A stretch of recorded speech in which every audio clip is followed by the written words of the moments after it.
ధన్యవాదాలు. 151 ప్లస్ అని చెప్పి అందుకని నేను 170 అంటున్నారన్న. మాకు అదే ఆశ్చర్యం అవుతుంది. పడుగు వెనక్కి డిస్కషన్ ఒక్క నిమిషం ఆగండి. 151 ప్లస్ తో వస్తాం అంటున్నారు. రిజల్ట్ ఆల్రెడీ అయిపోయింది. పోలింగ్ అయిపోయినాక మాకున్నటువంటి దాన్ని బట్టి మేము క్లియర్ గా చెప్తున్నా, పోయినసారి వచ్చినటువంటి పర్సంటేజ్ కంటే అదనంగా ఓటింగ్ శాతం రాబోతా ఉంది. మీరన్న ఓటింగ్ శాతం పెరగటం వైఎస్ఆర్ కాంగ్రెస్ పార్టీకి ఎడిషనల్ అడ్వాంటేజ్ అయింది. ఎలా వెంకటరెడ్డి గారు ఎలాగా ఎడిషనల్ అడ్వాంటేజ్ అయింది? ఎందుకంటే ఓటు శాతం ఎక్కువ పెరిగింది అంటే అధికార పార్టీ మీద వ్యతిరేకంతో పెద్ద ఎత్తున వచ్చి వేసారు అన్నది కదా రెగ్యులర్ గా మాట్లాడుతున్న అంశం.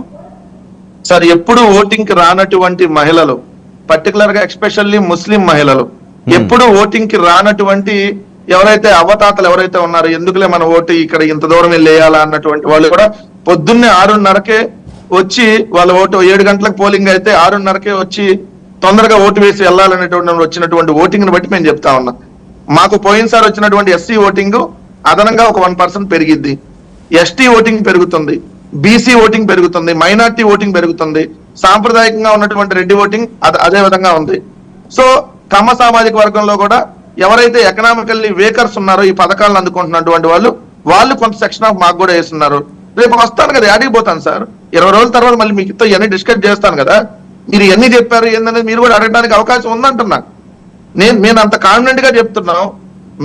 మేము ఇచ్చినటువంటి మేనిఫెస్టో మీకు అమలైతే ఓటు వేయమన్నాం, మంచి జరిగితే ఓటు వేయమన్నాం. నిన్న జరిగినటువంటి ఎన్నిక ఈ భారతదేశ చరిత్రలో ఎప్పుడు లేని విధంగా పేదవాడికి పెత్తందాడికి మధ్య జరిగినటువంటి ఎన్నిక. ఎవడో ఎన్ఆర్ఐయో ఇంకొకళ్ళు వచ్చి వాడు ఓటే ఆ యదవలను కొందాం, ఇదే లాంగ్వేజ్ కదా, కోమటి జయరామ్ చౌదరి, ఆ యదవల్ని 1 లక్షలు 2 లక్షలు అయితే కొందాం, వాడు లేదా వాడికి పిల్లలు ఉండరా, ఇటువంటి పెత్తందారుల మనస్తత్వం కూడా మనం చూసాం. ఇందా జోష్నా గారు మాట్లాడుతా తెనాలిలో ఎమ్మెల్యే ఎవరైతే ఒక వ్యక్తిని కొట్టాడో దాని మీద స్పందించారు. నేను ఇప్పుడు ఈ వర్డ్ నేను మాట్లాడకూడదు.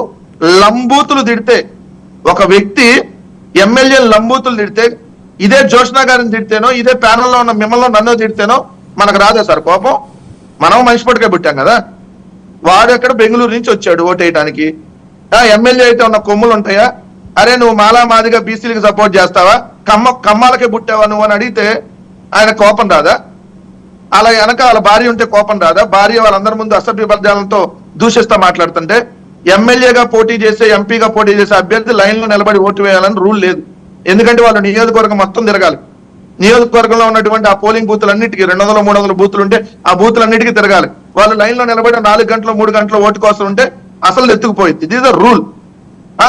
నువ్వు కమ్మడికే పుట్టావా, లేదంటే నువ్వు కమ్మ పుట్టకి ఎట్ట పుట్టావు, వాడిని చెప్పు తీసుకొని అనాలి సార్, చేత్తో కాదు. అట్లాంటి ఎదవల్ని చెప్పులు తీసుకొని అనాలి. మళ్ళీ ఆ సపోర్ట్ చేసే వాళ్ళు కూడా తీసుకొని అనాలంటున్నా నేను. దానికి పెద్ద భూతద్దంలో చూపించి కొడతారా? అవతల అన్న వాట్స్ తెలియట్లేదా? అంతమంది జనాలు ఉంటే ఆయన ఒక్కడే ఎందుకు కొట్టాడు సార్ అతను? మీరు చెప్పండి సార్. అంతమంది ఉంటే అతను ఎవడో కూడా ఆయనకు తెలియదు, అతను ఒక్కడే ఎందుకు కొడతారు?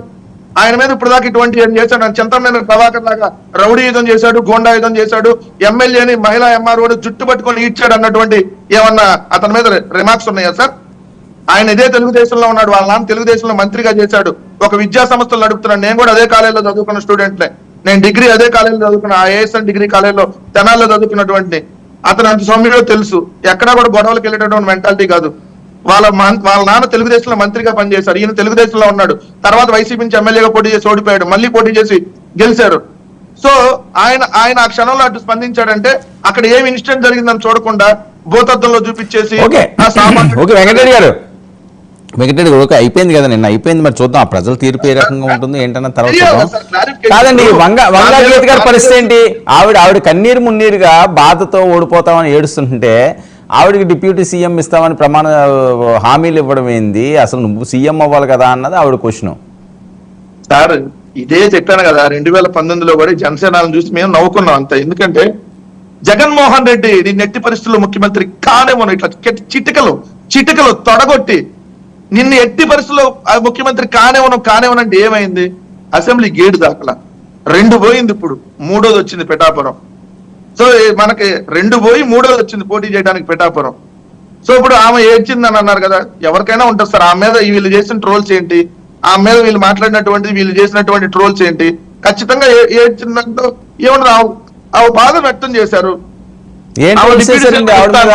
చెప్పాలండి. చంద్రబాబు నాయుడు గారు ఎందుకు చెప్పాలా మరి పవన్ కళ్యాణ్ డిప్యూటీ సీఎం చేస్తామని? దానికి కూడా అర్హత లేదా? లోకేష్ పర్మిషన్ తీసుకోవాలా? ఏం సార్ మంత్రి కూడా ఇస్తాను ఎందుకు చెప్పాలా? ఒకవేళ ఆయనకు అవసరం దానికి లేదు, కూడా permission- ఆయనకు అవసరం లేదటండి. అవునా? అంటే ఎమ్మెల్యే కూడా ఆయనకు అవసరం లేదు, ఎటు ఓడిపోతాడు కంటే మాకు అవసరం లేదని అందుకనే ఓడిపోయాం అని చెప్పి రేపు పొద్దున మళ్ళీ స్టేట్మెంట్ మారుస్తారు. మా వాడు దేశకి నేత అండి, ప్రపంచకి నేత. మా ప్రపంచకి నేతకి ఆఫ్టర్ ఆల్ ఎమ్మెల్యే అనేది ఎంత? ఈ దేశంలో ఎన్ని వేల మంది ఎమ్మెల్యే లేరు, చాలా ఆఫ్టర్ ఆల్ మేమేదో ఊరక మా అభిమానులు కోరిక మేరకు పోటీ చేసాం, నథింగ్ అండి. మాకు ఎమ్మెల్యే అవ్వకపోతే మాకేంటండి? 16 ఏళ్ళ నుంచి రాజకీయాల్లో ఉన్నాం, ఏంటి ఏమైనా ఎమ్మెల్యే అయ్యాము 16 ఏళ్ళ నుంచి, మళ్ళీ ఇప్పుడు కూడా కావు, ఏమైంది? అదే రేపు పొద్దున వాళ్ళ వర్షను. లేకపోతే ఇదిగోండి డబ్బులు వెదజల్లారు.